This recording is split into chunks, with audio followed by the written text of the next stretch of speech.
Hello, everyone. So you must have seen somehow, somewhere in the news that an American streamer, a 21-year-old, called IShowSpeed, Speed, came into Nigeria. He's traveling around, the world and just visiting different places. And what is very interesting about this whole thing is that he had, is this 50 million streams? I don't know whether it's streams they call them or views or whatever, but 50 million people at the same time watching what he's doing.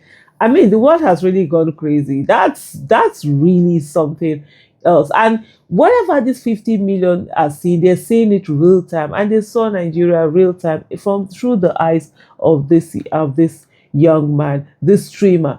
And first of all, you saw that famous face that he made where he was squinching his nose, and it was like that Lagos smells. For a very long time, citizens that live in Lagos have repeatedly talked about the fact that there was a certain smell to Lagos. And instead of the authority to fix it, what they've done over and over again is to either denigrate the people who are saying this, deny it, or just plain go after in attacking mode against the people who are there. Even some citizens, some residents of Lagos. That is also what they've done. But here now you have publicly, someone coming in and say, hey, this place smells, this place is dark. And the most annoying part of it all is seeing all the people who are begging, doing all sorts of things. It's just so unbelievable. We've gotten to a place where people seem to have lost sense of shame. But then Elnathan Elnathan John has a very interesting piece that he has written about this all, and he titled it "Blessed Are the Shameless." Elnathan, by the way, is an author. Is a Nigerian author who currently lives in Germany, and I think he lectures in universities. He's a very quite successful author who has written quite a number of books. And this is how it goes with the article. It says a 21-year-old American streamer enters Lagos, surrounded by bodyguards and cameras, and very quickly the outstretched hands begin to appear. Yeah, begging, begging, begging. Not hands waving hello, hands asking, hands reaching, hands demanding. The crowd is loud, some of them laughing, some of them jeering, many asking for cash for streaming. It is easy from a distance to call this embarrassing, to say Nigerians beg too much, to say the country has forgotten pride. Lagos up close teaches you the rules with your body. Heat on the back of your neck, generator coughs behind walls, a road that is 5 roads at once, a queue that is a suggestion, a policeman's stare that is a question you are expected to answer with money.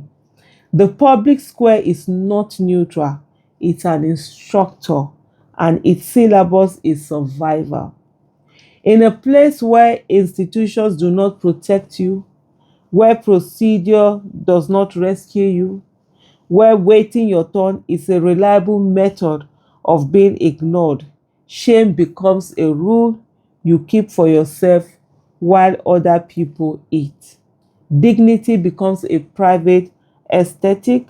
You can afford it when your life is already buffered. In Nigeria, the public square trains you differently. You learn quickly that public shame is expensive.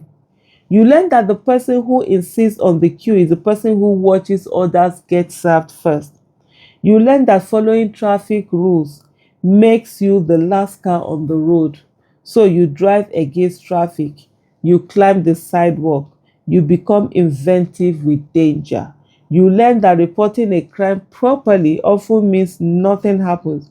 So you join the mob that beats the suspect to death, because at least something happens, even if what happened is also a crime.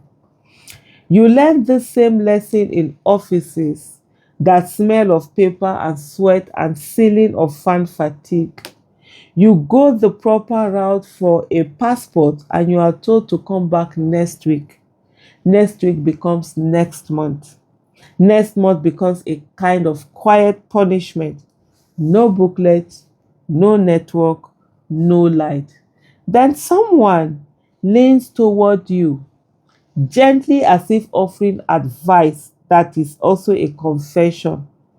Call this person. He knows someone. You call. Money changes hands. Your file moves from the bottom of the pile to the top. 48 hours later, you are holding the document as if it has just been conjured. And you thank God.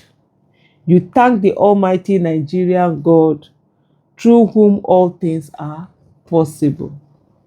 This is how the country teaches. It demonstrates. The same logic is visible in bribery and in official corruption.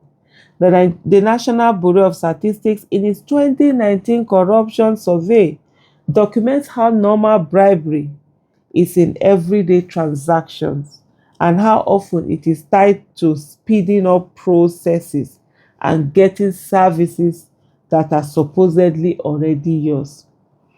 When the state becomes a machine, you must grease to make it move. Shamelessness stops looking like a moral failure and begins to look like literacy. Some like to say this is cultural, as if culture is a scent Nigerians wear. Culture here is also feedback. It is what a society becomes when it watches what gets rewarded. Blessed are the shambles, for their reward shall come in buckets.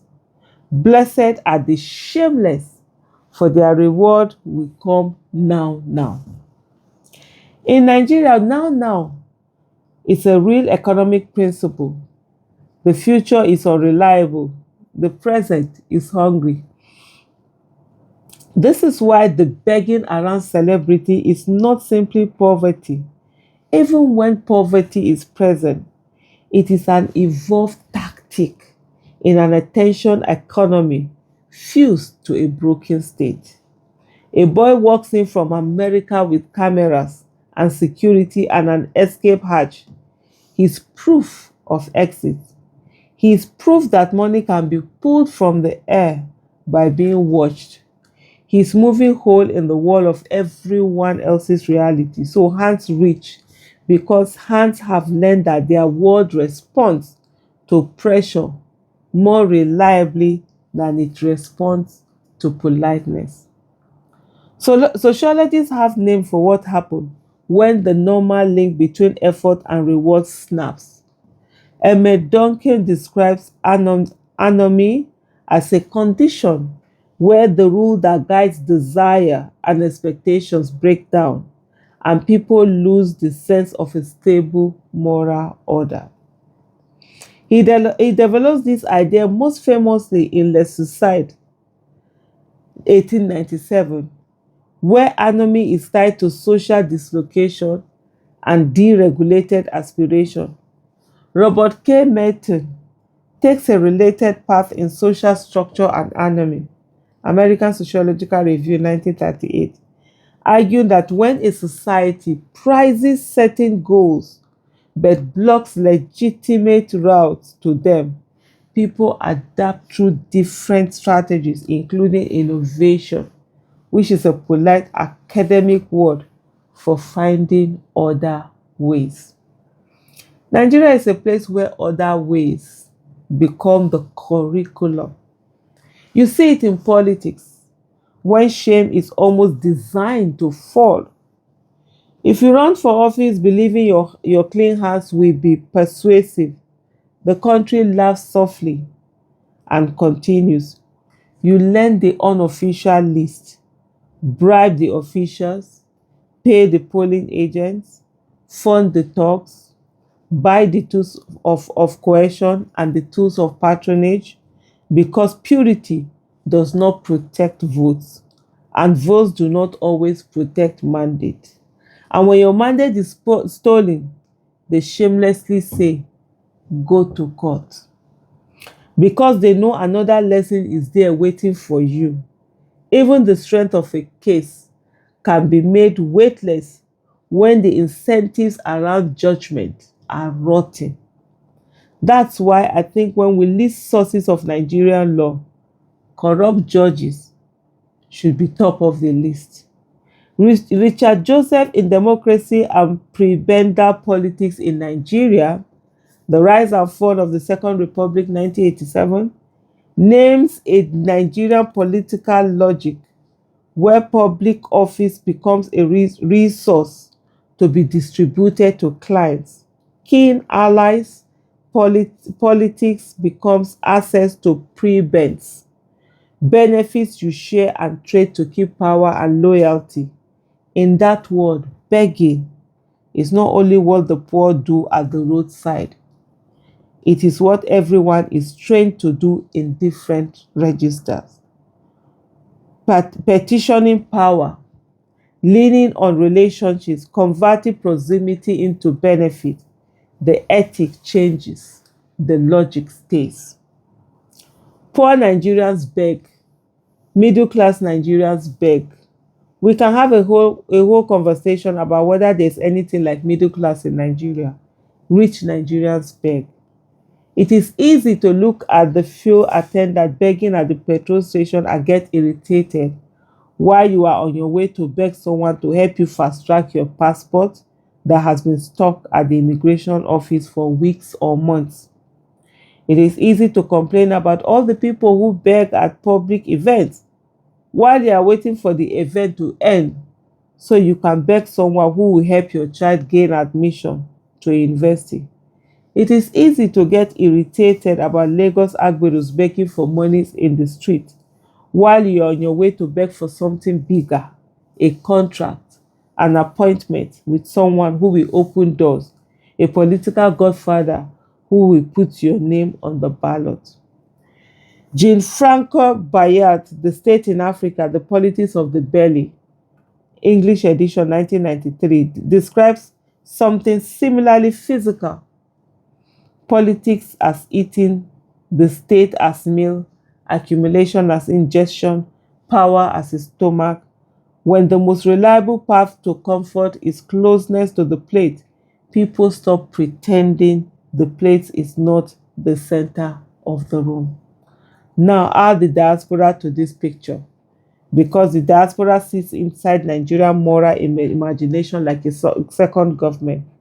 You jackpot and instantly the tally of what you owe people begins to rise.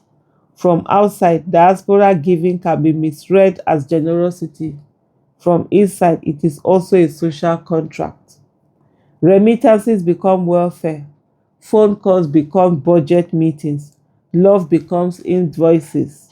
The person abroad becomes an institution, one of the few institutions that pay out. So the asking intensifies. Because in a country where formal systems fail, relationships become infrastructure. Even romance is not spared from this training. A man buys a woman an iPhone or a bone straight wig, and the story is told as moral decay, as if it proves women are evil and men are victims. The story is also about incentives. An iPhone is not only a phone, it is a signal, it is mobility, it is proof that someone can move resources towards you. That in a society where anyone without resources is stripped of human dignity, you in fact do have dignity. In a society where security is shaky and tomorrow is a gamble, gifts stop being romantic. They stop being romantic flourishes and become evidence of capacity. People choose what looks like protection. They choose what looks like exit. They choose what looks like less suffering. The person who insists on pride can end up hungry, mocked, alone in their principles. Shame and dignity thin out in the public square, not because Nigerians are born without them, not because the culture is naturally shameless, but because the country repeatedly teaches that shame is a luxury no one can afford. Shame opens no door, it gives no reward, it moves nothing forward. Erving Goffman writes about faith as a social value a person claims in interaction, and about faith work as the practices we use to maintain the value. In Nigeria, the value of faith gets recalculated by the environment. In a well-functioning system, dignity can be protective. In a deeply dysfunctional system, one like Nigeria, dignity becomes exposed skin. You keep it and Nigeria slaps it. Not even a normal slap, what Nigerians will call a dirty slap. Eventually, you learn to grow armor. Shamelessness becomes armor. So yes, the hands in Lagos are asking for money. They are also asking for proof that the world can still yield. They are asking because asking has worked. They are shameless because shamelessness is what has put food on their table. They are asking because silence has not. They are asking because they have watched people with shame suffer. That is why calling it embarrassing feels shallow. It is true at the level of aesthetics, it is not true at the level of causes. A society that constantly rewards the person who shuns the queue will eventually produce excellent shutters. A society that moves your file only when you pay will eventually produce citizens who treat bribery as sport. And boy, do Nigerians excel at this sport. A society that makes justice feel unreachable will eventually produce people who reach for justice with their hands. Justice becomes recognizable only through broken bones, bloody lips, a tire around the neck. A society that humiliates honest labor will eventually produce liars with clean shoes and thieves with confidence. A society that tells you again and again that procedure is theater will eventually produce people who stop performing it. Then a boy from America arrives with cameras and an escape hatch, and the crab does what it has been trained to do. Hands ask, hands reach, hands demand. They are not only begging for cash, they are begging for relief from a society that punishes dignity. They are begging in the language Nigeria taught them. Blessed are the shameless, for their reward shall come in buckets now, now. Cursed are the people who still believe shame will save them. And in all things, give thanks to the Nigerian God. I honestly think, as long as this thing is, there's nothing to add. Just ponder on it. If you watch it again. Watch it again. Get people to watch it. It says everything about our country. And if we do nothing, it's only going to get worse. Thank you for watching.